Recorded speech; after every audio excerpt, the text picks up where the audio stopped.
Welcome back students. Long distance transport and plants को continue करते हैं। पिछले लेक्चर में ट्रांसपिरेशन पुल का हमने ओवरव्यू लिया था, राइट। अब हम उसका मैकेनिज्म डिटेल में समझते हैं। फर्स्टली ट्रांसपिरेशन क्या होता है? Transpiration is the water loss from the leaves. ये हमें पता है कि लीव्स में से वाटर लॉस होता रहता है in the vapour form, right. और ये 99% ऑफ द वाटर प्लांट्स जो वाटर एब्सॉर्ब करते हैं उसका 99% लॉस हो जाता है through the leaves. Only 1% of the water absorbed is used in photosynthesis. खाना बनाने के लिए सिर्फ 1% वाटर ही यूज होता है, बाकी 99% वाटर लीव्स के थ्रू लॉस हो जाता है। Okay, so that process is called as transpiration. उसको हम बोलते हैं ट्रांसपिरेशन। अब ये ट्रांसपिरेशन होता कैसे है? This happens due to the stomatal opening and closing. तो स्टोमेटा पोर्स होते हैं ऑन द लीव्स, ठीक है, like this is a stomatal opening. Pores होते हैं ऑन लीव्स, बहुत माइन्यूट से पोर्स होते हैं, that are called as stomata. और उनकी ओपनिंग और क्लोजिंग पे डिपेंड करता है कि ट्रांसपिरेशन कब होगा और कितना होगा। So mostly during the day time the stomata is open.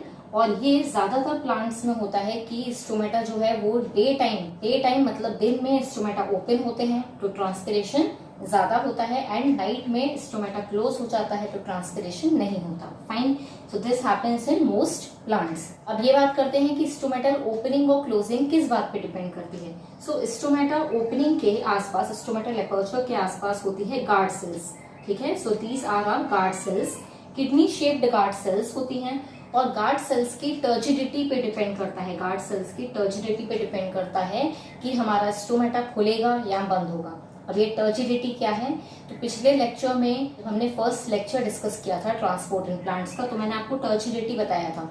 Turgidity मतलब कि सेल जो है वो स्वेल हो जाती है, वो स्वेल हो जाती है in size due to the absorption of water. अगर एक सेल वाटर एब्सॉर्ब कर रही है तो वो स्वेल हो जाएगी, जस्ट लाइक सीड्स, है ना। हम अपने घर में सीड्स को पानी में डालो तो थोड़ी देर बाद फूल जाते हैं, स्वेल हो जाते हैं, that is called as turgid, ठीक है। तो सेल मतलब टर्जिड हो गई है, सेल स्वेल हो गई है मतलब सेल टर्जिड हो गई है। ओके, मतलब हमारी गार्ड सेल्स भी फूल जा रही हैं, स्वेल हो जा रही हैं। और ये कब होगा? जब हमारी सेल्स में पानी आ जाएगा, वाटर एब्सॉर्ब होगा, ठीक है। तो जैसे ही हमारा प्लांट वाटर एब्सॉर्ब करता है, ज्यादा वाटर एब्सॉर्प्शन बढ़ता है थ्रू द रूट्स, सेल्स जो गार्ड सेल्स हैं वो टर्जिड हो जाती हैं, और जो इनकी आउटर वॉल्स हैं उन पे प्रेशर पड़ता है, ठीक है। तो इन आउटर वॉल्स पे प्रेशर पड़ेगा, ये सेल ऐसे फूल जाएगी। अब ये सेल यहाँ फूलेगी तो ये भी ऐसे फूलेगी, राइट। और जो इनर वॉल होती है गार्ड सेल्स की वो इलास्टिक होती है। इलास्टिक है मतलब आराम से वो फ्लेक्सिबल है, वो आराम से इस साइड जा सकती है, राइट। तो हमारा जो गार्ड सेल है वो टर्जिड हो जाएगा due to the water absorption, वो फूल जाएगा। और जैसे ही फूलेगा तो ये इस तरफ प्रेशर पड़ रहा है, राइट। ये जो इनर वॉल है ये भी आगे खिंचती जा रही है, राइट। तो जो हमारी स्टोमेटा की ओपनिंग है वो बढ़ जाएगी, राइट। हमारा स्टोमेटा जो है वो आराम से ओपन होगा, और जैसे ही स्टोमेटा ओपन होगा तो ट्रांसपिरेशन स्टार्ट हो जाएगा। स्टोमेटा ओपन होगा तो वाटर लॉस होना शुरू हो जाएगा लीव्स से। फाइन, इतना समझ में आया। और वाइस वर्सा, मतलब ये उल्टा भी होगा कि अगर हमारा जो गार्ड सेल्स हैं उसमें से पानी निकला, जैसे ही वो पानी कम हुआ तो हमारी गार्ड सेल जो है वो वापस आ जाएगी अपने शेप में, यानी कि फ्लैसिड हो जाएगी। और फ्लैसिड हो जाएगी तो स्टोमेटा जो है वो क्लोज हो जाएगा, है ना। ये फ्लैसिड हो गई तो ये अपनी शेप पे आ गई और स्टोमेटा जो है वो क्लोज हो गया, राइट। तो स्टोमेटा क्लोज हो जाएगा और ट्रांसपिरेशन रुक जाएगा। फाइन, अब ये जो ट्रांसपिरेशन है ये इससे भी सप्लीमेंटेड है, ये इस पे भी डिपेंड करता है कि इन गार्ड सेल्स में रेडियल माइक्रोफाइब्रल्स होते हैं। तो माइक्रोफाइब्रल्स एक्चुअली सेल्यूलोज स्ट्रक्चर्स हैं जो कि सेल्स में प्रेजेंट होते हैं। अब ये जो माइक्रोफाइब्रल्स हैं ये बेसिकली, तो जैसे अगर ये गार्ड सेल है तो जो बेसिकली सेल में जो माइक्रोफाइब्रल्स प्रेजेंट होते हैं वो लॉन्गिट्यूडनल होते हैं। लॉन्गिट्यूडनल मतलब ऐसे लेंथ वाइज प्रेजेंट होते हैं, बट गार्ड सेल्स में जो माइक्रोफाइब्रल्स हैं वो रेडियल होते हैं। रेडियल मतलब ऐसे हॉरिजॉन्टली प्लेस्ड होते हैं। तो ये भी हेल्प कर रहे हैं इन ट्रांसपिरेशन, राइट। तो जैसे अगर ये रेडियली प्रेजेंट है, अगर ये हॉरिजॉन्टली प्रेजेंट है तो ये भी इनको टर्जिड होने में हेल्प करते हैं, इनकी ओपनिंग और क्लोजिंग में हेल्प करते हैं, राइट। तो हमारा जो ट्रांसपिरेशन है वो रेडियल माइक्रोफाइब्रल्स पे भी डिपेंड करता है। और ये एक इम्पॉर्टेंट क्वेश्चन है कि गार्ड सेल्स में कैसे माइक्रोफाइब्रल्स प्रेजेंट होते हैं, हाउ डू दे हेल्प। तो ये आपको अच्छे से ध्यान रहेगा कि जैसे हमारी गार्ड सेल है तो इसमें रेडियल माइक्रोफाइब्रिल्स प्रेजेंट हैं जो कि उसकी इलास्टिसिटी में हेल्प कर रहे हैं एंड दस ट्रांसपिरेशन को अफेक्ट कर रहे हैं। फाइन, अब बात करते हैं कि ट्रांसपिरेशन किस किस पे डिपेंड करेगा, कौन से फैक्टर्स हैं जिन पे ट्रांसपिरेशन डिपेंड करता है।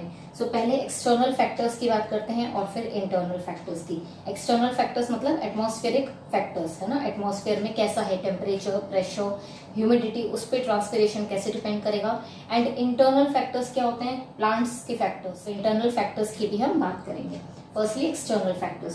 सी किसी भी फैक्टर की हम बात करेंगे तो हम उसको समझेंगे by the transport of water and solutes. तो हमेशा हमें एक बात ध्यान रखनी है, जैसे ही ग्रेडियंट बनता है ना, ग्रेडियंट मतलब कि डिफरेंस इन कॉन्सेंट्रेशन। जैसे ही डिफरेंस इन कॉन्सेंट्रेशन आएगा तो वाटर कैसे मूव करता है, हाई टू लो। इसी को हमें बेसिस बना के हर फैक्टर को समझना है। Okay, so firstly temperature. Temperature जितना बढ़ेगा, टेम्परेचर जितना बढ़ा गर्मी उतनी ज्यादा, राइट। मतलब कि हमारा वाटर और सॉल्यूट जो है बाहर कम हो गया, राइट। तो हमारा कैसे होता है, हाई टू लो जाता है। तो हमारा टेम्परेचर बढ़ेगा तो ट्रांसपिरेशन भी बढ़ जाएगा, है ना। क्यों, बाहर क्या हो रहा है, लो हो गया वाटर और सॉल्यूट, गर्मी हुई बाहर वाटर कम हो गया तो हाई टू लो मूव करेगा, मतलब ट्रांसपिरेशन बढ़ जाएगा। ट्रांसपिरेशन, वाटर लॉस होने लग जाएगा, water high to low move करेगा मतलब ट्रांसपिरेशन भी बढ़ जाएगा, right. Second, pressure.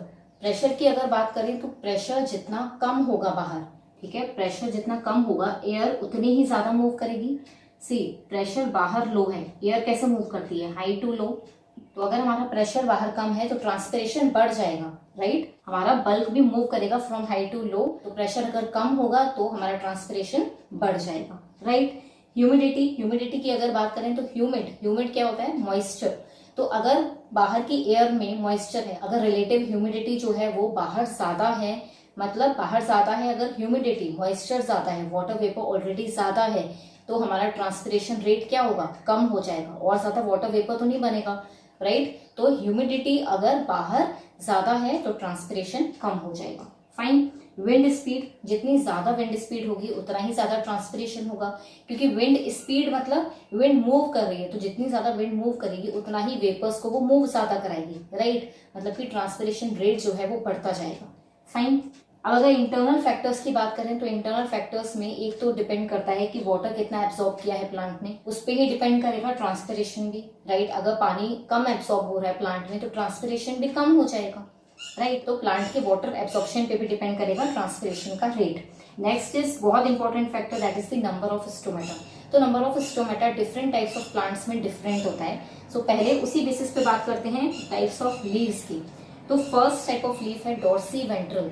Dorsey ventral, dorsi मतलब क्या होता है, back side. Dorsal surface is the lower surface, ठीक है। ये मेरी लीफ है, तो जो ऊपर का सरफेस है that is the ventral surface, ventral मतलब फ्रंट सरफेस, और जो नीचे का है that is the lower dorsal surface, ठीक है। तो डॉर्सी वेंट्रल वो लीफ होती है जिसमें more number of stomata are there on the lower side. तो हमारी लीफ में लोअर साइड पे, डॉर्सल साइड पे ज्यादा स्टोमेटा होता है, तो हम बोलते हैं डॉर्सी वेंट्रल, ठीक है। और डॉर्सी वेंट्रल लीफ किन प्लांट्स की होती है, डाइकॉट प्लांट्स में ये ज्यादा प्रेजेंट होती है, ठीक है। ये मैं लिख देती हूँ, डाइकॉट प्लांट्स में ये ज्यादा प्रेजेंट होती है, ठीक है। तो डाइकॉट प्लांट्स की लीव्स होती हैं डॉर्सी वेंट्रल लीफ, और याद भी रहेगा डी, डॉर्सी वेंट्रल और डाइकॉट।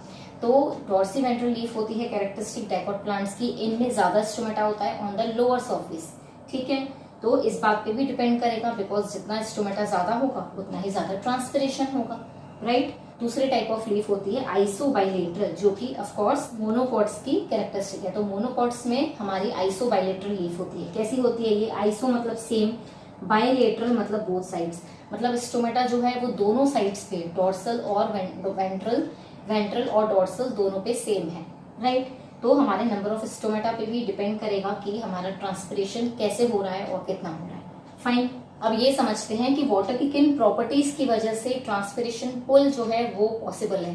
कैसे वाटर जो है वो ट्रांसपिरेशन पुल में हेल्प कर रहा है, वाटर की कौन सी प्रॉपर्टीज उसको ट्रांसपिरेशन पुल के लिए हेल्प कर रही है। ओके, सो फर्स्ट प्रॉपर्टी है कोहेशन। कोहेशन का क्या मतलब होता है, मैंने पिछले लेक्चर में भी आपको बताया था, mutual attraction between the water molecules.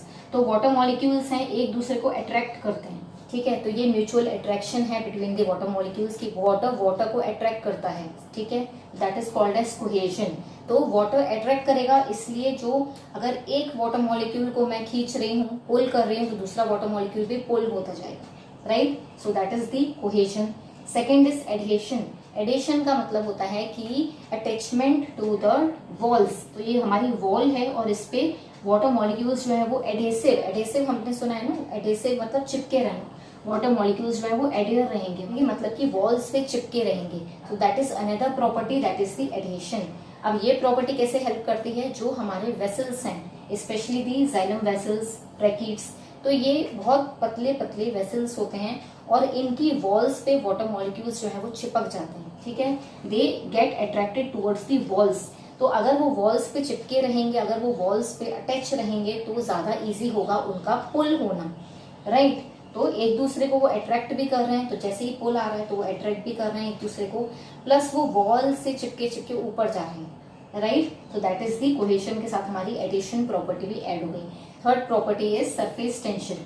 Surface tension का मतलब होता है कि हमारे जो वाटर मॉलिक्यूल्स हैं वो प्रेफर करते हैं to be in the liquid state more than in the gaseous state. तो वो गैसियस स्टेट में कम होना चाहते हैं और अपने लिक्विड स्टेट में, लिक्विड फॉर्म में ज्यादा रहना चाहते हैं। That property is called as surface tension. तो ये भी उनको हेल्प करती है, क्योंकि अगर वो लिक्विड में रहेंगे तो वो अच्छे से मूव कर पाएंगे, फ्लो प्रॉपर हो पाएगा। कैपिलरिटी, कैपिलरिटी की बात करें अगर, तो कैपिलरिटी वो प्रॉपर्टी होती है कि हमारा जो वाटर है that can rise in thin tubes. तो ये हमारा थिन सा ट्यूब है और वाटर की ये प्रॉपर्टी है कि वो थिन से ट्यूब्स में, बहुत पतले ट्यूब्स में राइज कर सकता है, ठीक है। तो ये जो राइजिंग है in the thin tubes, this is called as capillarity, ठीक है। And this is aided by tracheids and vessel elements. कैसे एडेड बाय, कैसे हेल्प मिल रही है, बिकॉज जो ट्रैकीड्स और वेसल एलिमेंट्स हैं, वस्कुलर बंडल्स की बात कर रहे हैं कि जो ट्रैकीड्स और वेसल एलिमेंट्स हैं वो बहुत थिन होते हैं, ठीक है। तो उनमें जो है वाटर इजिली राइज हो जाता है, फाइन। स्मॉल डायमीटर होता है उनका, मतलब कि वो बड़े थिन होते हैं और इसलिए वाटर इजिली राइज करता है। सो ये सारी प्रॉपर्टीज वाटर को हाई टेंसाइल स्ट्रेंथ देती हैं। हाई टेंसाइल स्ट्रेंथ मतलब ability to resist the pulling force, मतलब ये सारी प्रॉपर्टीज वाटर को हेल्प कर रही हैं पुलिंग होने में, ठीक है, ऊपर राइज होने में। जो नीचे से पुल आ रहा है that is due to the root pressure, due to the gravity, water उसको आराम से रेजिस्ट कर पा रहा है, ठीक है, वाटर उससे लड़ पा रहा है और वाटर ऊपर राइज हो रहा है, राइट। तो ये सारी प्रॉपर्टीज हैं जो कि वाटर को राइज होने में हेल्प कर रही हैं, ट्रांसपिरेशन के थ्रू राइज होने में हेल्प कर रही हैं, राइट। तो ट्रांसपिरेशन जो है वो हमारा एक पुलिंग फोर्स बनाता है, ठीक है। कैसे बना रहा है पुलिंग फोर्स वो हम आगे पढ़ेंगे। सो आगे बात करते हैं about the mechanism of transpiration pull. Transpiration pull actually कैसे पॉसिबल है, ठीक है। सो हमने यहाँ पे एक सेक्शन ऑफ लीफ ले लिया है, लीफ का छोटा सा सेक्शन लिया है और उसको बड़ा डिटेल करके हम यहाँ पे समझेंगे। ये क्या शो कर रहा है, this is showing how transpiration creates a continuous pull. Transpiration की वजह से एक कंटिन्यूअस पुलिंग फोर्स कैसे बन रहा है हम ये डिस्कस करेंगे। सो this is a section of leaf and this is upper epidermis, this is the lower epidermis. जरा पेलिकेट पेरेन्काइमा, तो डिफरेंट सेल्स होती हैं जो कि आप डिटेल में मॉर्फोलॉजी ऑफ प्लांट्स में पढ़ते हो। ये क्या है, पेलिसेट पेरेन्काइमा है, this is the mesophyll cells. यहाँ पे हमारे वस्कुलर बंडल्स हैं, जाइलम एंड फ्लोएम, फाइन। तो पहले आप मुझे ये बताओ कि ये किस टाइप की लीफ है। यहाँ पे अपर एपिडर्मिस और लोअर एपिडर्मिस दिखाई गई है और हमारे स्टोमेटा जो है वो कहाँ दिखाए हैं, ऑन द लोअर एपिडर्मिस। तो ये कैसी लीफ है, ये लीफ है हमारी डॉर्सी वेंट्रल, ठीक है, मतलब ये डाइकॉट प्लांट की लीफ ली है हमने, ठीक है। तो बहुत इजीली लीफ को देखकर हम ये बता सकते हैं कि वो डॉर्सी वेंट्रल लीफ है या आइसोबाइलेटरल है, by observing the number of stomata, ठीक है, कि स्टोमेटा कहाँ पे है, फाइन। तो ये हमारी जो लीफ है वो डॉर्सी वेंट्रल लीफ है। अब बात करते हैं ट्रांसपिरेशन पोल की। तो सबसे पहले ये देखो, यहाँ पे ये गार्ड सेल है और ये स्टोमेटा पोर है। जैसे ही हमारी ये गार्ड सेल टर्जिड हुई, मतलब फूली, तो हमारा जो स्टोमेटा पोर है वो खुल गया, ठीक है, पोर जो है वो वाइड हो गया और वाटर जो है वो डिफ्यूज आउट होने लग गया, right, in the form of vapour, है ना। वाटर जो है वो वेपर के फॉर्म में ही डिफ्यूज होता है इन ट्रांसपिरेशन। तो वाटर जो है वो वेपर बन के ट्रांसपायर होने लग गया, ठीक है, वाटर ट्रांसपायर होने लग गया फ्रॉम द लीफ। तो जैसे ही ये वाटर ट्रांसपायर होगा, क्यों हो रहा है, फैक्टर्स की हमने बात कर ली, ठीक है। अगर बाहर गर्मी है, टेम्परेचर ज्यादा है, तो मानो कि वाटर लॉस होने लग गया। बाहर कॉन्सेंट्रेशन कम है तो कैसे मूव करेगा, हाई टू लो, ठीक है। मैंने माना कि यहाँ पे जो है वो कॉन्सेंट्रेशन लो है, तो जैसे ही लो कॉन्सेंट्रेशन होगा तो हाई टू लो मूव करेगा। मतलब कि बाहर अगर लो कॉन्सेंट्रेशन है वाटर और सॉल्यूट्स का, तो हमारे वाटर और सॉल्यूट्स यहाँ से बाहर जाने लगेंगे, राइट। अब क्या हुआ, यहाँ पे लो हो गया, राइट। मतलब मेसोफिल सेल्स में अगर लो हो गया तो वो क्या करेगी, वो नेबरिंग सेल से लेगी। हमने क्या बात की कि दो सेल्स हैं, उनमें कैसे होता है वाटर डिफ्यूज, वाटर और सॉल्यूट्स डिफ्यूज होते हैं फ्रॉम हाई टू लो। तो जैसे ही नेबरिंग सेल्स में कॉन्सेंट्रेशन लो हो जाएगा, वो अपनी दूसरी नेबरिंग सेल से लेगा, वो हाई वाली से ले लेगा, राइट। अब इसमें लो हो जाएगा, फिर वो दूसरी नेबरिंग सेल से लेगी, राइट। तो जैसे ही बाहर कम होता है तो ये यहाँ से लेता है, तो हाई टू लो जा रहा है। यहाँ कम हो गया मेसोफिल सेल्स में, तो वो पेरेन्काइमा से ले लेगी, राइट। अब पेरेन्काइमा में कम हो गया तो वो क्या करेगी, वो फ्लोएम से ले लेगी। फ्लोएम में कम हुआ तो वो जाइलम वेसल से ले लेंगे। तो ऐसे ही एक कंटिन्यूअस पुल बन जाएगा, एक कंटिन्यूअस चेन बन जाएगी सारे टिश्यूज की। तो एक टिश्यू दूसरे से ले रहा है, उसमें कम हुआ वो नेबरिंग सेल से ले रहा है, उसमें कम हुआ वो नेबरिंग सेल से लेंगे। तो ऐसे सारी सेल्स जो हैं वो एक कॉन्टिन्यूअस कॉलम बनाएंगी, किसका, वाटर मूवमेंट का। तो वाटर जो है वो हमारा मूव करता जाएगा high to low, high to low. तो ये एक ग्रेडियंट बना रही है और हमारा वाटर जो है वो मूव करता जा रहा है। तो this pulling force is actually possible due to transpiration, right. Start कहाँ से हुआ, ट्रांसपिरेशन से। तो हाई टू लो चलता गया और यहाँ पे एक कंटिन्यूअस पुलिंग फोर्स बन गया, that is making it possible कि हमारा जो वाटर और आयंस हैं प्लांट में वो मूव करते जाएं, रूट से ऊपर ऊपर मूव करते जाएं, एवरी सेल को मिले, राइट। हर सेल को मिल रहे हैं ऑफ कोर्स, ठीक है, हर सेल को भी मिले और till the tip of the leaf पहुंच जाएं, ठीक है। So this transport of water and minerals is possible due to the transpiration pull. I hope it is very clear. अब ट्रांसपिरेशन के रिलेशन में एक बहुत इंपॉर्टेंट बात करते हैं कि ट्रांसपिरेशन से हमारा वाटर लॉस हो रहा है 99% of the water absorbed from the roots is lost. हमारे रूट्स जितना पानी एब्सॉर्ब कर रहे हैं उसका मोर देन 99% जो है वो लॉस हो जा रहा है। तो क्या ट्रांसपिरेशन एक कॉम्प्रोमाइज नहीं है प्लांट्स के लिए? सो इसी की बात करते हैं कि ट्रांसपिरेशन इज अ कॉम्प्रोमाइज और not. Let us see transpiration से 99% वाटर लॉस तो हो रहा है, लेकिन बहुत सारी हेल्प मिलती है प्लांट को, इसलिए इसको कॉम्प्रोमाइज कहा है कि प्लांट जो है वो कॉम्प्रोमाइज कर रहा है कि ठीक है मेरा 99% वाटर ले लो, बट क्या क्या क्या हेल्प मिल रही है उसकी बात करते हैं। ट्रांसपिरेशन से वाटर लॉस तो हो रहा है बट स्टिल ये नेसेसरी है। क्यों है? सबसे पहले तो ये transport of water and minerals कर रहा है हर सेल में। ट्रांसपिरेशन की वजह से ही एक पुलिंग फोर्स बन रहा है और ये पुलिंग फोर्स जो है वो हर सेल में वाटर और आयंस को ट्रांसपोर्ट कर रहे हैं। This is one important feature, है ना। बहुत सारी हेल्प हो रही है प्लांट की, एक्चुअली में खाना ही उसकी वजह से मिल रहा है, तो सर्वाइवल पॉसिबल है, और सर्वाइवल हो रहा है तो कॉम्प्रोमाइज तो करना पड़ेगा, राइट। सेकेंड, CO2 और ऑक्सीजन एक्सचेंज हो जाता है due to transpiration.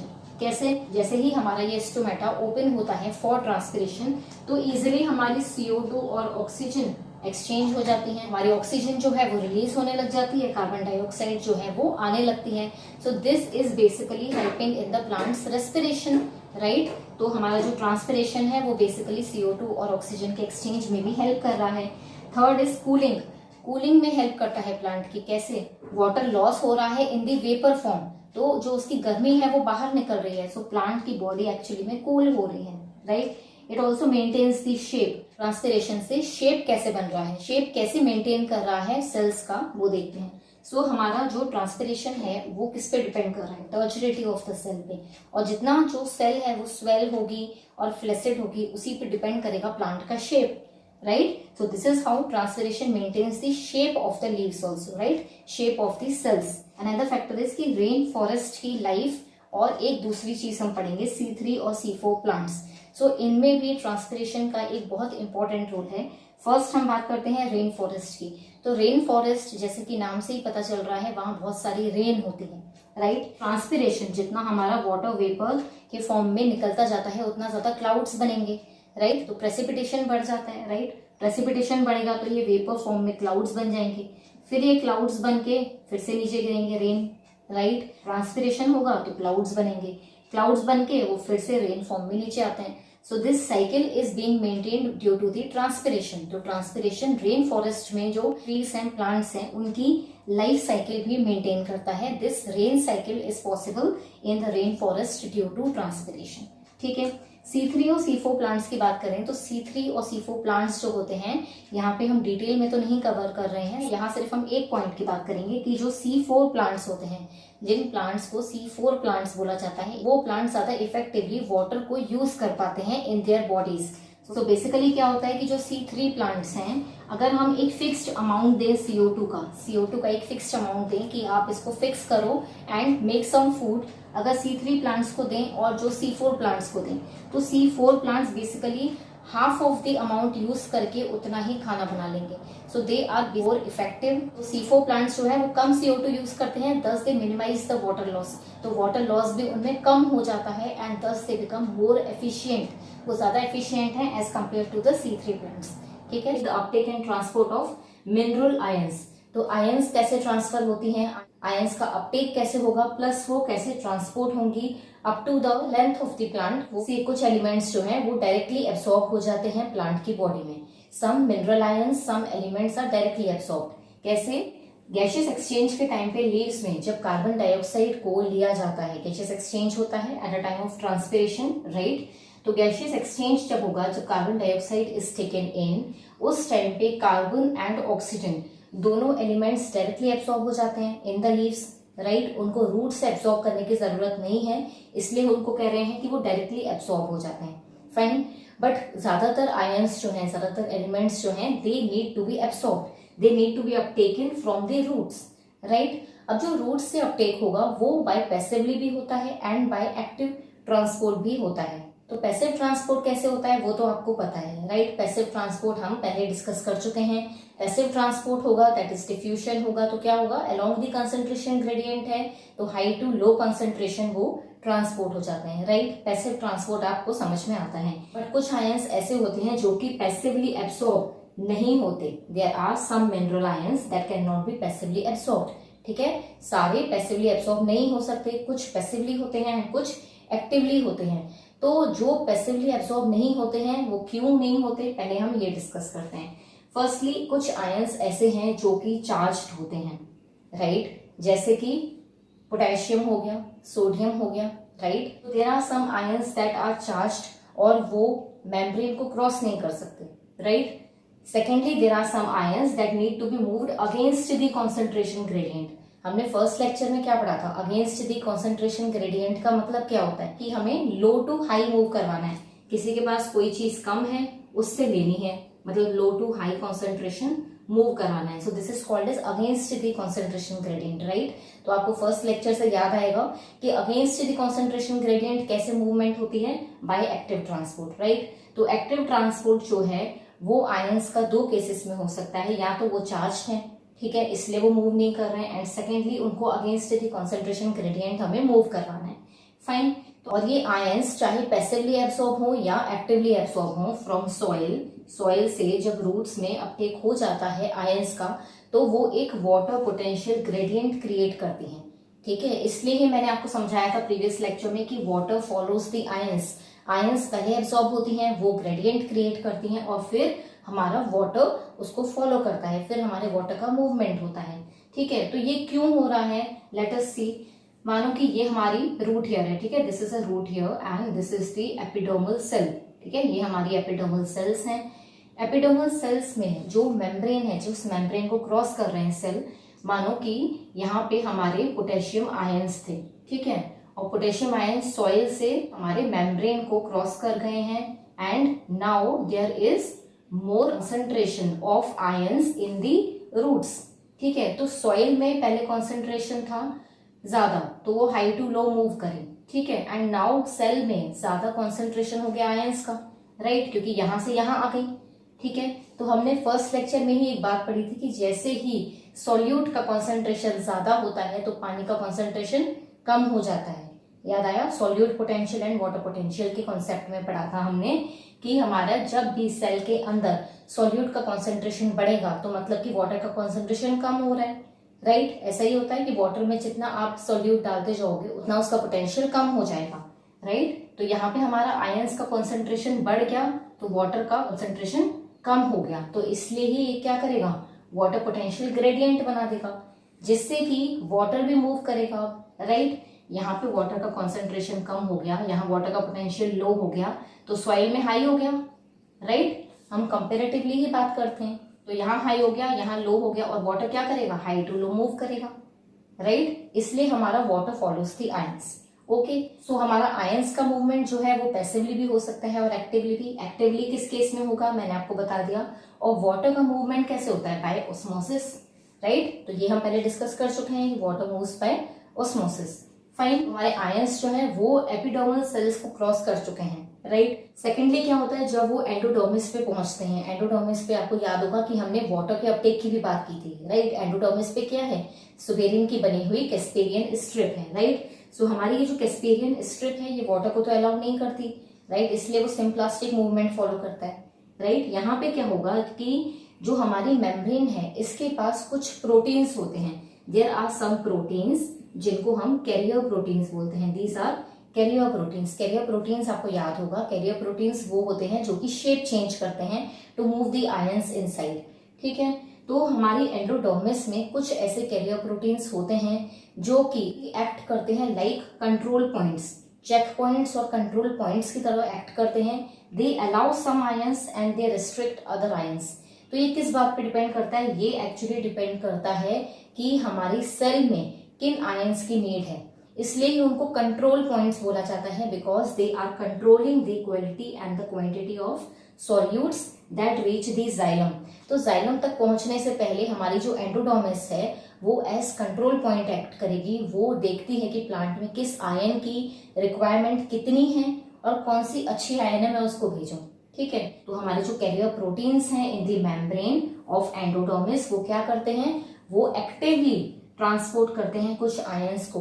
And remember कि ये जो ट्रांसपोर्ट है this is only unidirectional, only one direction में होता है। एक बार कोई आयन अंदर गया तो वापस नहीं आ सकता, इस बात को समझते हैं। मानो कि ये हमारी एंडोडर्मिस है, ठीक है, ये मैंने आपको बताया था, रूट का स्ट्रक्चर हम बना लेते हैं। So this is the epidermal and then is the cortex and this is the endodermis, ठीक है। एंडोडर्मिस पे हमारी यहाँ पे कैस्पेरियन स्ट्रिप लगी हुई है, ठीक है। तो इस कैस्पेरियन स्ट्रिप पे कुछ कैरियर प्रोटीन्स हैं, फाइन। अब ये जो कैरियर प्रोटीन्स हैं ये कुछ आयंस को अलाउ कर रहे हैं, राइट। तो ये क्या करेंगे, these are acting as control points, और ये कुछ आयंस को एब्सॉर्ब करेंगे एक्टिवली। तो ये एटीपी यूज करेंगे, एक्टिवली करेंगे मतलब एटीपी यूज करेंगे, और कुछ आयंस को जाने देंगे। तो मानो कि यहाँ पे हमारी एक आयन एब्सॉर्ब हो गई। अब ये जो है वो यूनिडायरेक्शनल है, वन डायरेक्शन है, ये वापस नहीं जा सकती, ठीक है। तो एक बार जो आयन अंदर गई वो वापस सेल के बाहर नहीं जा सकती। ये काम है हमारी मेम्ब्रेन प्रोटीन्स का, जो आयंस एक बार सेल के अंदर चले गए वो वापस नहीं आ सकते, राइट। और जो आयंस पैसिवली ट्रांसपोर्ट होते हैं उनके भी काफी सारे मेथड्स होते हैं। Like one method we know along the concentration gradient, right, high to high concentration to low concentration transfer होता है, राइट। एक और मेथड होता है पैसिवली ट्रांसपोर्ट का, that is the by ion exchange. Ion exchange एक मेथड होता है that is important from exam point of view, तो वो मैं आपको बता देती हूँ। आयन एक्सचेंज में what happens is, for example एक हमारा सॉइल में कोई आयन है, ठीक है, फॉर एग्जांपल के पॉजिटिव जो है वो सॉइल में है और यहाँ पे हमारी रूट्स हैं, ठीक है, और रूट्स में एक आयन है H पॉजिटिव। तो H पॉजिटिव की का एक रीजन होगा, एक विसिनिटी होगी, राइट, एंड के पॉजिटिव की एक विसिनिटी होगी, राइट। तो इन आयंस की विसिनिटी जब क्लैश होती है, इन आयंस का रीजन जब क्लैश होता है, विसिनिटी आपस में क्लैश होती है, तब ये आयंस एक्सचेंज हो जाती हैं। मतलब के पॉजिटिव रूट्स में चली जाएगी और H पॉजिटिव जो है वो सॉइल में आ जाएगा। तो ऐसे आयन एक्सचेंज होता है। This is also passive transport, passively होता है, मतलब कोई एनर्जी की रिक्वायरमेंट नहीं होती है, राइट। सो हमने समझ लिया कि आयंस जो हैं वो कैसे ट्रांसपोर्ट होंगी, bye passive transport and bye active transport. Passive transport होंगी तो अलोंग द कंसंट्रेशन ग्रेडियंट होंगी, आयन एक्सचेंज मेथड से होंगी, राइट। एंड एक्टिव ट्रांसपोर्ट किन आयंस का होगा, जो चार्ज्ड हैं और जो against the concentration gradient transfer कर रही हैं। This will happen by carrier proteins in the endodermis, right. तो हमारी आयंस जो हैं वो सॉइल से कहाँ पहुंच गई, जाइलम में, राइट। जाइलम तक आयंस का ट्रांसपोर्ट हो गया। नेक्स्ट हम ये देखते हैं कि जाइलम से up to the plant height हमारी आयंस कैसे पहुंचेंगी। That is translocation of the mineral ions. So translocation of mineral ions में क्या पढ़ना है कि जाइलम तक तो हमारे आयंस पहुंच गए, now they will be transfer to other parts of the plant, right. ये कैसे होगा? फॉर वाटर वी नो कि ट्रांसपिरेशन पुल से होता है, राइट। ट्रांसपिरेशन पुल कौन बनाता है? Bye transpiration, right. ट्रांसपिरेशन से एक ट्रांसपिरेशन पुल बनता है, एक पुलिंग फोर्स होता है, that is causing the water to move, right. Ions भी हमारी इसी ट्रांसपिरेशन पुल को ज्वाइन कर लेती हैं, that is why we call it transpiration stream. तो आयंस जो हैं वो ट्रांसफर होती हैं बाय ट्रांसपिरेशन स्ट्रीम।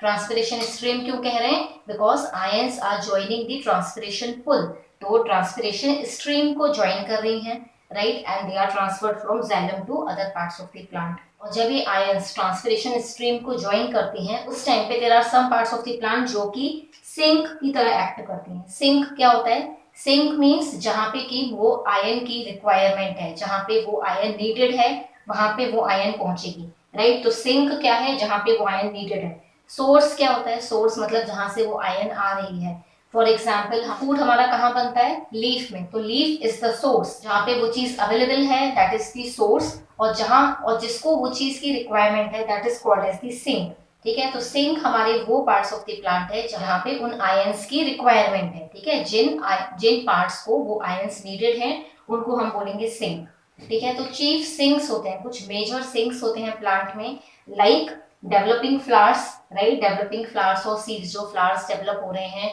और सीड्स डेवलप हो रही हैं उन्हें ऑफ कोर्स ज्यादा आयंस चाहिए, उन्हें एनर्जी चाहिए, so these are the chief sinks. Fruits भी जब बनते हैं तो उनको ज्यादा मिनरल आयंस चाहिए। देन न्यू लीव्स, जो भी न्यू लीव्स होती हैं, यंग लीव्स होती हैं, वहां पे ज्यादा आयंस चाहिए। These are the sink and apical and lateral meristem. तो ये भी आपको एक क्वेश्चन बन के आ सकता है कि प्लांट में चीफ सिंक्स कौन कौन से होते हैं, ठीक है। तो क्या क्या होते हैं? Developing flowers and seeds, fruits, young leaves and apical and lateral meristems. और क्या है सिंक? सिंक मीन्स जहां पे उस आयन की रिक्वायरमेंट है, जहां पे उस आयन की जरूरत है, ठीक है। तो इन सिंक्स में हमारी आयंस को पहुंचाना जरूरी है, राइट। क्या होता है कि जब ये ट्रांसपिरेशन स्ट्रीम से आयंस जा रही हैं उस टाइम पे कुछ फाइन वेन एंडिंग्स होती हैं। वेन एंडिंग्स मतलब जैसे आपने लीव्स देखी हैं तो फाइन वेन एंडिंग्स होती हैं। वेन की एंडिंग्स पर जो आयंस हैं वो अनलोड होते हैं। अनलोड होना मतलब जो वेन एंडिंग्स हैं वो इन आयंस को ट्रांसपिरेशन स्ट्रीम में से निकाल देती हैं, अनलोड कर रही हैं। ट्रांसपिरेशन स्ट्रीम में हमारी आयंस जा रही हैं और ये जो वेन एंडिंग्स हैं यहाँ से अनलोड कर रही हैं इन आयंस को, ठीक है। तो आप एनसीईआरटी में एक लाइन पढ़ोगे कि अनलोडिंग होती है at the fine vein endings, this can occur through diffusion as well as active uptake. तो ये जो वेन एंडिंग्स हैं बहुत थिन सी वेन की एंडिंग्स होती हैं और वो ट्रांसपिरेशन स्ट्रीम में से आयंस को अनलोड करती हैं, मतलब कि निकालती हैं, रिमूव करती हैं ट्रांसपिरेशन स्ट्रीम में से और पैसिवली या एक्टिवली उसको एब्जॉर्ब कर लेती हैं, ओके। और जब ये आयंस सिंक्स में एब्जॉर्ब होती हैं, सिंक में एब्जॉर्ब होती हैं, तब कुछ आयंस जो है वो रीमोबिलाइज होती हैं। रीमोबिलाइज होने का मतलब होता है कि हमारी जो आयंस हैं वो old parts of the plants में से मूव की जाएंगी और न्यू में ट्रांसफर की जाएंगी। Old parts of the plant उनको बोलते हैं सेनेसेंट। सेनेसेंस क्या होता है? एजिंग होना प्लांट की। तो कुछ ऐसे पार्ट्स होंगे, कुछ ऐसी लीव्स होंगी जो पुरानी हो जाती हैं, जो ओल्ड हो जाती हैं, जो डेड होने वाली हैं। आपने प्लांट में देखा होगा कि कुछ लीव्स जो है वो सूखने लगती हैं, दे गेट ड्राई, है ना। तो वहां पे भी कुछ मिनरल आयंस हैं जो कि अनयूज्ड हैं अभी भी, राइट, उनको अभी यूज नहीं किया गया है एंड लीफ को उसकी नीड नहीं है क्योंकि लीफ तो अभी डेड होने वाली है, राइट। तो उस लीफ में से उन मिनरल आयंस को निकाला जाता है और न्यू यंग लीव्स में दिया जाता है, ठीक है। This can happen to any part of the plant. Specially sinks की बात की जाए तो सिंक में ऐसा होता है कि जो डेवलपिंग फ्लावर्स हैं वो सिंक है, वहां पे नीड ज्यादा है, तो ओल्ड पार्ट्स में से जो डेड हो रहे हैं उन पार्ट्स में से आयंस को निकाला जाता है और न्यू में ट्रांसफर किया जाता है। इसको बोलते हैं रीमोबिलाइज। मोबिलाइज होना मतलब मूव करना। री मतलब, री वर्ड क्यों यूज कर रहे हैं? री मतलब अगेन, तो अगेन मूव कर रही हैं, रीमोबिलाइज हो रही हैं। रीमोबिलाइज होना मतलब पहले वो ओल्ड में थी, वहां पे ट्रांसफर हुई थी और अब वो न्यू में जा रही हैं, तो रीमोबिलाइज हो रही है। तो कुछ आयंस होती हैं जो कि रेडिली रीमोबिलाइज हो जाती हैं, मतलब जल्दी इजिली रीमोबिलाइज हो जाती हैं from old to new parts, और इन आयंस के एग्जांपल्स हैं phosphorus, sulphur, nitrogen and potassium. तो ये रेडिली रीमोबिलाइज हो जाते हैं। एंड कुछ होते हैं जो रीमोबिलाइज नहीं होते हैं, इसका एक एग्जाम्पल है दैट इज द कैल्शियम। और ये बहुत इंपॉर्टेंट है from exam point of view. Previous year NEET question ये आ चुका है कि कौन सी आयन रीमोबिलाइज नहीं होती है, so that is the calcium. And this question can also come कि रेडिली रिमोबिलाइज कौन सी होती है, क्योंकि इसके 4 ऑप्शंस हैं, तो बहुत इजीली ये क्वेश्चन बन के आ सकता है आपको, राइट। तो आप इसको ध्यान रख सकते हैं, PSNK है, इसको आप ऐसे भी याद रख सकते हैं, पीके मूवी के थ्रू याद रख सकते हैं। पीके मूवी आपको पता है, पीके में कौन थी, अनुष्का शर्मा, तो अनुष्का का हम एन ले लेते हैं और एस, तो अनुष्का शर्मा, ठीक है। तो आपको PKNS एक ट्रिक है जिससे आप याद रख सकते हैं कि रेडिली आयंस कौन सी रिमोबिलाइज होती है, राइट। और हमारी जो रिमोबिलाइज नहीं होती है, that is very important, that is the calcium. अब जो आयंस रिमोबिलाइज नहीं होती हैं उनका क्या होता है, जो आयंस रिमोबिलाइज नहीं होती है वो dead parts of the plant के साथ ही डिकम्पोज हो जाती हैं, ठीक है। तो ये आयंस डिकम्पोज हो जाएंगी सॉइल में ही, and they can be again recycled in the soil. तो हमारी आयंस का ट्रांसपोर्ट कैसे होता है from xylem to other parts, firstly वो ट्रांसपिरेशन स्ट्रीम को ज्वाइन करती हैं, then there are chief sinks जहाँ पे की ज्यादा रिक्वायरमेंट है, तो क्या होगा, चीफ वेन एंडिंग्स होंगी, कुछ थिन सी वेन एंडिंग्स होंगी, और वो अनलोड करेंगी उन आयंस को, पैसिवली या एक्टिवली एब्सॉर्ब करेंगी, ठीक है। पैसिवली डिफ्यूजन के थ्रू करेंगी, एक्टिवली एक्टिव अपटेक होता है, that is the ATP use होता है, राइट। अब कुछ आयंस हैं जो कि रेडिली रिमोबिलाइज होती हैं और कुछ रिमोबिलाइज नहीं होती हैं, right. Now let us understand the exchange between xylem and phloem. तो जाइलम एंड फ्लोएम जो है वो दोनों ही ऑर्गेनिक और इनऑर्गेनिक कंपाउंड्स का एक्सचेंज करती हैं। तो पहले ऐसा माना जाता था कि जो जाइलम है वो सिर्फ ऑर्गेनिक कंपाउंड्स का ही ट्रांसपोर्ट करता है और जो फ्लोएम है वो इनऑर्गेनिक कंपाउंड्स का ट्रांसपोर्ट करता है। But now we know that xylem and phloem दोनों ही ऑर्गेनिक और इनऑर्गेनिक कंपाउंड्स दोनों का ट्रांसपोर्ट करते हैं, राइट। फॉर एग्जाम्पल नाइट्रोजन जो है वो मोस्टली ऑर्गेनिक फॉर्म में एब्सॉर्ब होता है एज अमाइनो एसिड्स, बट कुछ जो है, कुछ अमाउंट जो है वो इनऑर्गेनिक फॉर्म में भी एब्सॉर्ब हो सकता है। एंड फास्फोरस एंड सल्फर दोनों ही ऑर्गेनिक फॉर्म में एब्सॉर्ब होते हैं, राइट। तो हमारे जाइलम और फ्लोएम दोनों में ही ऑर्गेनिक इनऑर्गेनिक आयंस का एक्सचेंज होता है। And it was proved by some scientist, उन्होंने ये देखा था कि जो हमने एक्सुडेट की बात की थी, एक आपको एक्सपेरिमेंट बताया था मैंने जिसमें कि हमने बेस ऑफ द स्टेम को कट किया था और एक्सुडेट उसका निकाला था, right, to check the root pressure, right. उसी एक्सुडेट की टेस्टिंग की गई थी एंड इट वाज फाउंड कि उसमें दोनों आयंस थे, ऑर्गेनिक भी था और इनऑर्गेनिक भी था।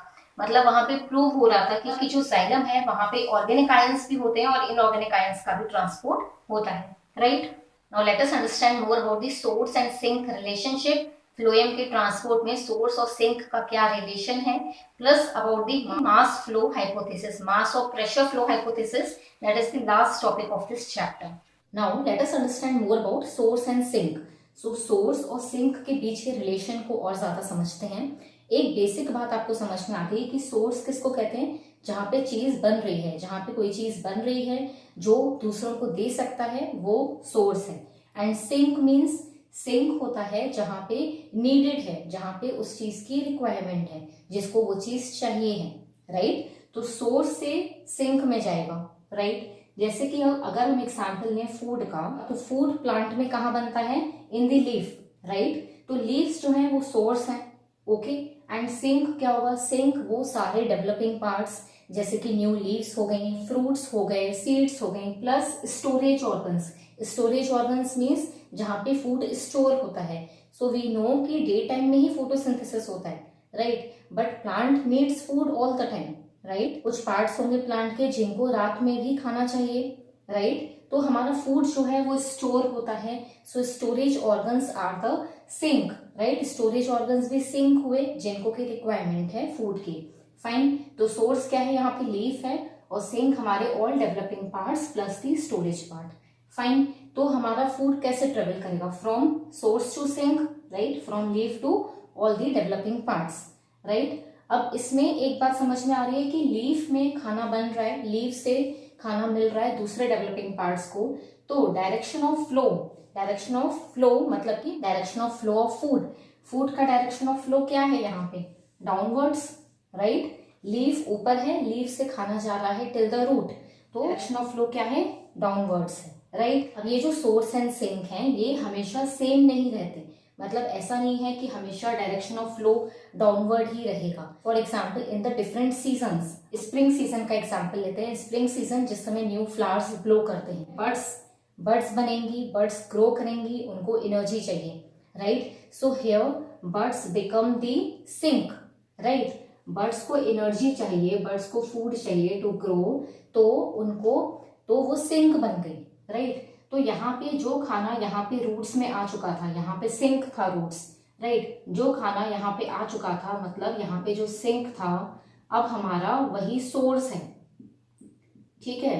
क्यों सोर्स है? क्योंकि यही रूट्स में से खाना अब कहाँ जाएगा? बर्ड्स में, ठीक है। तो बर्ड यहाँ पे सिंक हो गई क्योंकि उसको खाना चाहिए, it needs to grow to become a flower, right. तो बर्ड यहाँ पर हमारा सिंक हो गई, और जो पहले सिंक था जैसे कि स्टोरेज ऑर्गन, रूट्स, वो सारे सोर्स बन जाएंगे। दैट मीन्स हमारा जो सोर्स और सिंक का रिलेशन है दैट इज ऑल्सो रिवर्सिबल, ठीक है। सोर्स और sink can be reversed, right. Source and sink can be reversed. देखो इस फ्लो में डायरेक्शन ऑफ फ्लो क्या है? अपवर्ड्स, रूट से बर्ड्स में जा रहा है तो डायरेक्शन ऑफ फ्लो क्या हो गया? अपवर्ड हो गया, राइट। रूट्स नीचे हैं, डायरेक्शन ऑफ फ्लो अपवर्ड हो गया, राइट। दैट मीन्स हमारा जो सोर्स और सिंक है वो रिवर्स हो सकते हैं।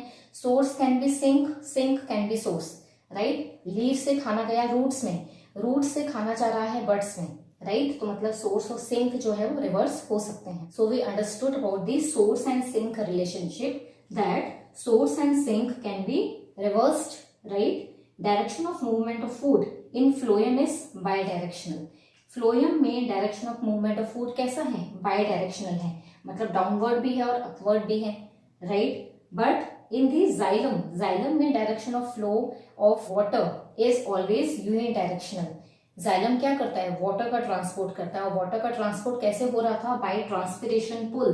तो ट्रांसपिरेशन पुल से पानी जो है वो सिर्फ ऊपर जाता है, राइट, नीचे तो नहीं आता, right. So it is unidirectional, right. और हमारा जो फ्लोएम है वो किसी भी डायरेक्शन में ट्रांसफर कर सकता है, राइट। फ्लोएम में फूड का ट्रांसपोर्ट, या हम बोल सकते हैं सैप का ट्रांसपोर्ट। सैप मीन्स, सैप का क्या मतलब होता है? फूड प्लस वाटर, ठीक है। सैप क्योंकि क्या है? सैप में सब कुछ है, सॉल्यूट्स हैं, ठीक है, मिनरल आयंस हैं, मतलब मिनरल आयंस हो गए, वाटर हो गए, न्यूट्रिएंट्स हो गए, सुक्रोस हो गया, ये सब मिलाकर हम सैप वर्ड यूज करते हैं, ठीक है। तो फ्लोएम के ट्रांसपोर्ट के लिए बेसिकली हम बोलते हैं SAP. Now transport of food and water overall in the body of plant, through out the body of plant transport food और वाटर का कैसे हो रहा है उसके लिए एक थ्योरी दी गई थी, एक हाइपोथेसिस दिया गया था, that was called as the pressure flow और मास फ्लो हाइपोथेसिस, ठीक है। बहुत इंपॉर्टेंट है from exam point of view. इसमें बहुत छोटे छोटे बेसिक्स कवर्ड हैं and it is really important. इसमें से बहुत सारे क्वेश्चन जरूर आते हैं और बुक में, एनसीईआरटी बुक में आपको इजिली समझ में नहीं आता है, because the diagram is little complicated. थोड़ा सा डायग्राम वहां पे डिफरेंट है, यहाँ पे मैंने डायग्राम को इजी करके ट्राई किया है कि आपको समझ में आए।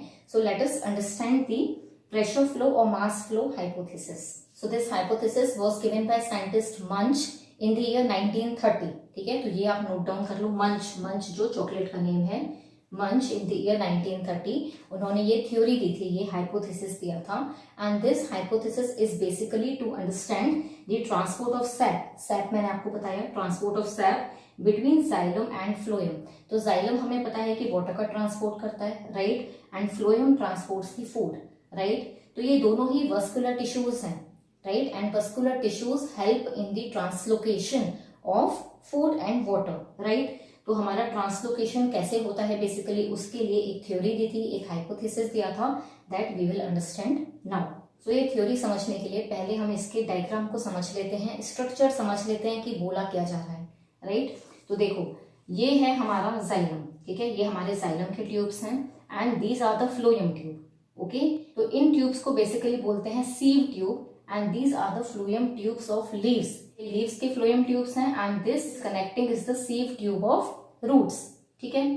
तो हमारे वस्कुलर टिश्यूज जो है वो कनेक्टेड है, xylem and phloem are also connected, ठीक है। तो ये हमारा जाइलम है, ये हमारा फ्लोएम है, ये सराउंडिंग सेल्स हैं, बट इनको थोड़ा इलेबोरेट करके, बड़ा करके समझाने के लिए यहाँ पे मैंने इनको बड़ा बनाया है, otherwise these are very minute structures, right. Cells हैं छोटी छोटी। तो सीव ट्यूब भी जो है ये पूरा सीव ट्यूब है और ये बेसिकली सीव सेल से ही बना हुआ है।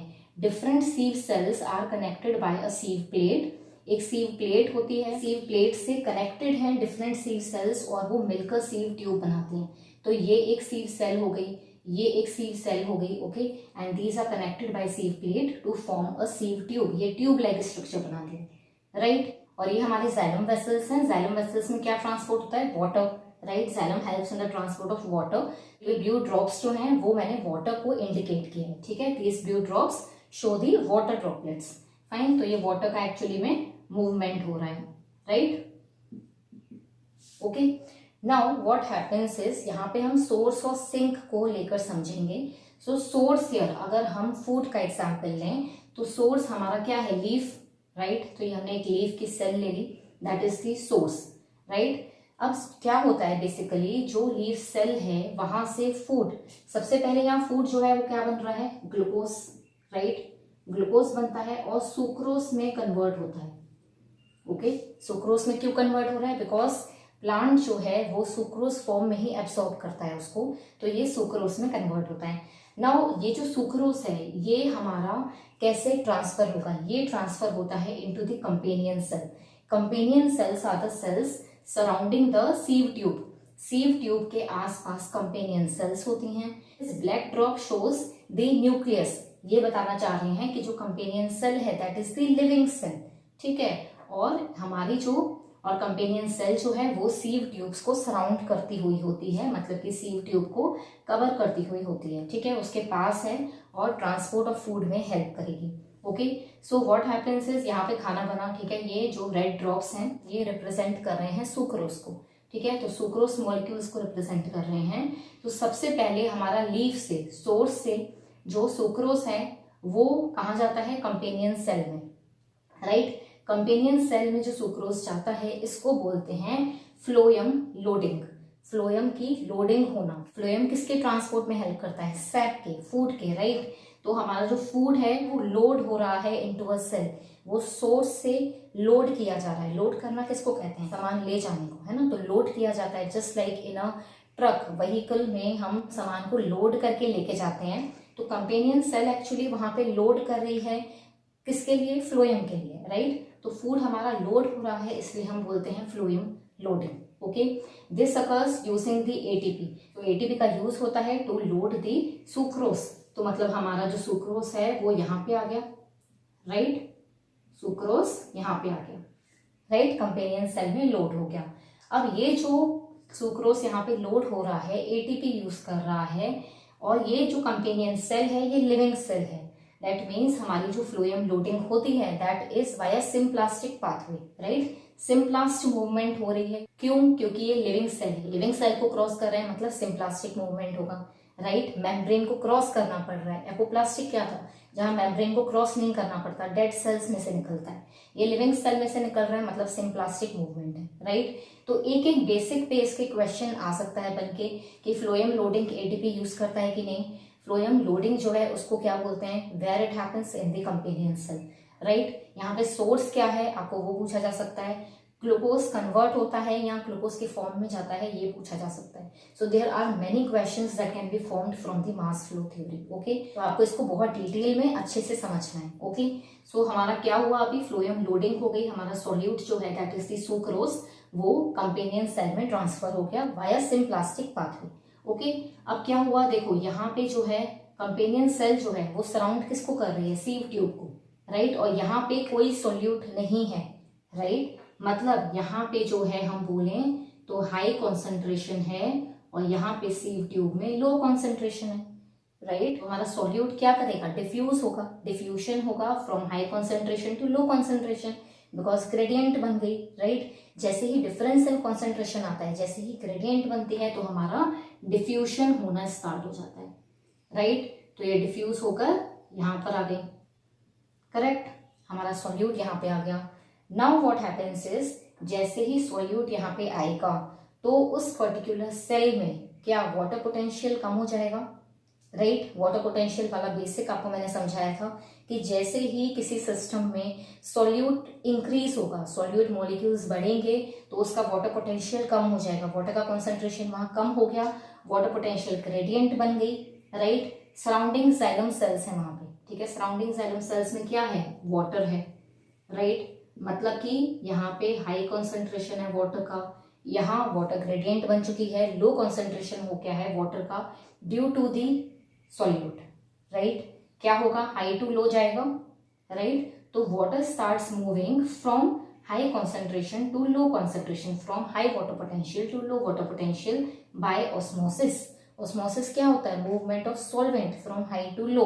तो हाई टू लो वाटर का मूवमेंट होना स्टार्ट हो जाएगा, राइट। मतलब जाइलम से हमारा वाटर कहाँ चला गया, इन दी सीव ट्यूब, राइट। अब क्या होगा, now what happens is in the surrounding cell, यहाँ पे कॉन्सेंट्रेशन हाई हो गया है, सराउंडिंग सेल में सॉल्यूट नहीं है, क्या होगा, सॉल्यूट जाएगा यहाँ पर, राइट। बट सॉल्यूट का ट्रांसफर थ्रू द सीव प्लेट्स इतना इजी नहीं होता है। सीव प्लेट्स जो हैं उसमें पोर्स होते हैं, ये सीव प्लेट्स परफोरेटेड होते हैं, पोर्स होते हैं, बहुत माइन्यूट से फाइन से पोर्स होते हैं, और सॉल्यूट पार्टिकल्स उसमें से इजीली क्रॉस नहीं कर पाते। तो उन्हें कौन हेल्प करेगा, उन्हें वाटर हेल्प करेगा, ठीक है। बिकॉज वाटर का कॉन्सेंट्रेशन भी यहाँ पे लो है, यहाँ पे वाटर आ चुका है तो वाटर का हाई कॉन्सेंट्रेशन हो गया, यहाँ पे लो हो गया, राइट। तो वाटर भी मूव करेगा हाई टू लो। तो एक्चुअली क्या होगा कि वाटर मॉलिक्यूल्स अपने साथ साथ ही सॉल्यूट पार्टिकल्स को अपने साथ अटैच करके फ्लो करवाएंगे, okay. Every time a water and a solute particle will flow together, ठीक है। तो क्या होगा, हमारे यहाँ पे डिफ्यूशन होना शुरू हो जाएगा, राइट। ये बात समझ में आई कि हमारे यहाँ पे लो कॉन्सेंट्रेशन हो गया है, तो वाटर और सॉल्यूट पार्टिकल्स जो है वो एक साथ ट्रेवल करते जाएंगे इन the surrounding sales, okay. Again the same thing will happen, ठीक है। फिर से सराउंडिंग सेल आ गई जिसमें कि लो कॉन्सेंट्रेशन है, फिर से क्या होगा, डिफ्यूशन होगा, फिर से वाटर मॉलिक्यूल्स जो हैं वो ट्रांसफर होंगे और अपने साथ साथ ही वो सॉल्यूट पार्टिकल्स को भी ट्रांसफर करते जाएंगे, right. Water and solute will move together, right. ये हो गया, यहाँ पे सीव ट्यूब्स के, लीव्स के सीव ट्यूब्स की बात हो रही थी, राइट। अब क्या होगा, उसके पास ही सीव ट्यूब्स हैं, किसके, रूट्स के, ठीक है। तो जब एक्चुअली में सीव ट्यूब्स जहां पर लीव्स के फिनिश होंगे और जहां पे रूट्स के स्टार्ट होंगे, बेसिकली मतलब स्टेम के फिनिश होंगे और स्टेम से कनेक्टिंग जहां रूट्स के स्टार्ट होंगे, वहां पे ट्रांसफर कैसे होगा, वहां पे transfer again by the same process होगा, दैट इज डिफ्यूशन होगा। क्यों, क्योंकि यहाँ पे सॉल्यूट पार्टिकल्स जो हैं वो कम हो गए हैं। अब क्या हो गया, यहाँ हाई कॉन्सेंट्रेशन है, राइट, यहाँ और यहाँ लो कॉन्सेंट्रेशन है, फाइन। क्या होगा, सॉल्यूट और वाटर पार्टिकल्स जो हैं वो यहाँ पे भी ट्रेवल करते जाएंगे, राइट। इतना समझ में आया। तो हमारा सॉल्यूट और वाटर पार्टिकल्स यहाँ पे भी ट्रेवल कर गए, फाइन। मतलब हमारे जो सॉल्यूट पार्टिकल्स हैं, जो हमारा सैप है एक्चुअली में, वो कहाँ पहुंच गया है, in the sieve tubes of roots, right. तो ये बात हुई हमारी सराउंडिंग सेल्स की, राइट। अब जब हमारे सिंक में कोई चीज ट्रांसफर होनी होती है, ये तो सराउंडिंग सेल्स की हम बात कर रहे हैं, पर बीच बीच में हमारे क्या है, through out the plant body हमारे सिंक हैं। मतलब कि बहुत सारे ऐसे प्लांट पार्ट्स हैं जहाँ पे कि वो चीज नीडेड है, जहाँ पे सुक्रोज की रिक्वायरमेंट है टू ग्रो, यहाँ पे सुक्रोज की रिक्वायरमेंट है as a source of energy. बहुत सारे प्लांट पार्ट्स हैं जैसे कि डेवलपिंग फ्रूट्स हो गए, सीड्स हो गई, बर्ड्स हो गई, राइट। तो इन सब पार्ट्स को क्या चाहिए, इन सब पार्ट्स को सुक्रोज चाहिए, राइट। रूट्स को भी सुक्रोज चाहिए, रूट्स बहुत सारे फंक्शंस करती है प्लांट के, तो रूट्स को भी तो सुक्रोज चाहिए, रूट्स को भी एनर्जी चाहिए, राइट। सो यहाँ पे हम ये मान रहे हैं कि जो हमारा सिंक है वो रूट है, ठीक है। तो हमारे सिंक में अब ट्रांसफर कैसे होता है ये देखते हैं। तो सिंक में जाने के लिए जैसे ही यहाँ पर हमारे सीव ट्यूब ऑफ रूट्स में सैप आ गया है, मतलब सॉल्यूट आ गया है, तो बेसिकली इसको तो एनर्जी चाहिए, सुक्रोज चाहिए, सुक्रोज चाहिए मतलब सॉल्यूट पार्टिकल्स चाहिए, ठीक है। इसको चाहिए सुक्रोज, तो सॉल्यूट पार्टिकल्स चाहिए। तो हमारी जो नेबरिंग कंपेनियन सेल है उसमें ट्रांसफर होने लग जाएगा। क्यों, क्योंकि वहां पे तो नहीं है, तो हाई टू लो ट्रांसफर होगा, और जैसे ही यहाँ पे ट्रांसफर होगा किसका, सॉल्यूट पार्टिकल्स का, तो हमारे सॉल्यूट पार्टिकल्स जो है वो कंपेनियन सेल में आ गए। और जो नेबरिंग रूट है वहां पर कॉन्सेंट्रेशन कम है, उसको चाहिए है, तो कंपेनियन सेल से जब सिंक में जाएगा, इसको बोलते हैं फ्लोएम अनलोडिंग। क्यों बोल रहे हैं फ्लोएम अनलोडिंग, क्योंकि हमारा जो रूट्स हैं, हमने क्या पढ़ा था, हमारे रूट्स में क्या होते हैं, जाइलम वेसल्स होते हैं, राइट। तो हमारे जाइलम टिश्यूज के लिए फ्लोएम की अनलोडिंग होगी। अभी तक फ्लोएम में था, अब फ्लोएम से अनलोड किया जा रहा है और सिंक को दिया जा रहा है। तो सिंक में जाने के लिए फ्लोएम की अनलोडिंग होगी, एटीपी यूज होगा, अगेन सिम्प्लास्टिक पाथवे होगा एंड वो रूट्स में चला जाएगा सॉल्यूट पार्टिकल्स, राइट। तो हमारा सोर्स से कहाँ पहुंच गए सॉल्यूट, इन द सिंक, ठीक है। अब इन वाटर मॉलिक्यूल्स का क्या होगा, वाटर मॉलिक्यूल्स को अगर नेबरिंग सेल में देखें, हम जाइलम टिश्यूज में देखें तो वहां पे लो कॉन्सेंट्रेशन है, यहाँ पे बहुत सारा पानी आ गया, यहाँ पे लो कॉन्सेंट्रेशन है। तो वाटर अगेन ऑस्मोसिस से मूव करेगा high to low, water potential gradient बन जाएगी, हाई टू लो वाटर का मूवमेंट होगा और अगेन यहाँ पे वाटर का मूवमेंट होता रहेगा बाय ऑस्मोसिस, राइट। तो ये थ्योरी थी, ये हाइपोथेसिस था जो साइंटिस्ट मंच ने दिया था to understand the transport of sap in the plant. पूरी प्लांट बॉडी में कैसे ट्रांसपोर्ट ऑफ सैप होता है फ्रॉम सोर्स टू सिंक, वो उन्होंने समझाया। This source and sink can be any part, है ना, प्लांट का कोई भी पार्ट सोर्स हो सकता है, जिसके पास वो चीज है वो दूसरे को देगा, राइट। और जिसके पास और जिसको नीडेड है वो सिंक है, जिसको भी रिक्वायरमेंट है प्लांट पार्ट में वो सिंक बन जाएगा। तो दिस कैन बी रिवर्स्ड, ये चलता रहता है और डायरेक्शन ऑफ फ्लो भी बहुत सारे होते हैं, ठीक है। It can be bidirection, मतलब अपवर्ड मूवमेंट भी होता है और डाउनवर्ड मूवमेंट भी होता है, फाइन। तो इसी हाइपोथेसिस की एक समरी लेते हैं। I have made a flow diagram, flow diagram के थ्रू हम समरी देख लेते हैं। सो अगर फूड की बात करें, सुक्रोज की बात करें, तो हमारा सोर्स क्या है, लीफ है, ठीक है। लीफ से कंपेनियन सेल में जाता है खाना, राइट। लीफ से कंपेनियन सेल में जाएगा sucrose and this is called as phloem loading, okay. Phloem loading जो है वो वाया सिम्प्लास्टिक पाथवे होती है, एटीपी यूज करती है। कंपेनियन सेल किसको सराउंड कर रही है, फ्लोएम ट्यूब को, फ्लोएम ट्यूब को सराउंड कर रही है और खाना जा रहा है सीव ट्यूब्स ऑफ फ्लोएम में, ठीक है। सुक्रोज गया, कैसे गया, बाय डिफ्यूशन गया एंड हमारे जो वाटर है उसने फॉलो किया बाय ऑस्मोसिस। तो ये फिर नेबरिंग सीव ट्यूब्स में जाएगा, नेबरिंग सीव सेल्स में जाएगा वाया सीव प्लेट्स, ठीक है। तो डिफ्यूशन होता रहेगा, ऑलवेज डिफ्यूशन नेबरिंग सेल्स में होता जा रहा है, नेबरिंग सीव सेल्स में डिफ्यूशन होता जा रहा है एंड फाइनली जो सुक्रोज है वो पहुंचेगा सीव ट्यूब ऑफ फ्रूट में, ठीक है। यहाँ से जो वाटर है वो जाइलम में चला जाएगा वापस, राइट। और हमारा जो सॉल्यूट है वो जिस भी सिंक को चाहिए वहां पे जाएगा, तो फिर ये सॉल्यूट जाएगा कंपेनियन सेल में। कंपेनियन सेल से जब भी हमारा सुक्रोज, जब भी हमारा जो सैप है वो निकलेगा, उसको हम बोलेंगे फ्लोएम अनलोडिंग, अनलोड किया जा रहा है और सिंक को दिया जा रहा है, ठीक है। This again is the symplastic pathway, ATP use कर रहा है और फाइनली हमारा जो सिंक है वहां पे खाना, वहां पे सैप जो है वो पहुंच जाएगा, right. This was an example of food. यहाँ पे हमने सुक्रोज की बात की, डिफरेंट मिनरल आयंस हो गए, एलिमेंट्स हो गए, सब कुछ ऐसे ही ट्रांसफर होता है in the plant body, okay. तो this is called as the pressure flow और मास फ्लो हाइपोथेसिस। मास क्यों बोल रहे हैं, सैप की वजह से। Mass means the bulk, right, जो हम बल्क बोलते थे वही मास है हमारा। और प्रेशर फ्लो क्यों, क्योंकि हमारा हमेशा प्रेशर ग्रेडियंट बन रहा है, प्रेशर से फ्लो हो रहा है, right. This is called as pressure flow और mass flow hypothesis, right. And this completes our chapter transport in plants. I hope कि ये लेक्चर आपको समझ में आया होगा, बहुत यूजफुल रहा होगा। Please do share it with your friends. If you liked it, please hit the like button and if you are here for the first time, अभी तक अगर आपने मेरे चैनल को सब्सक्राइब नहीं किया है, please consider subscribing to my channel for upcoming videos. Thank you so much for watching.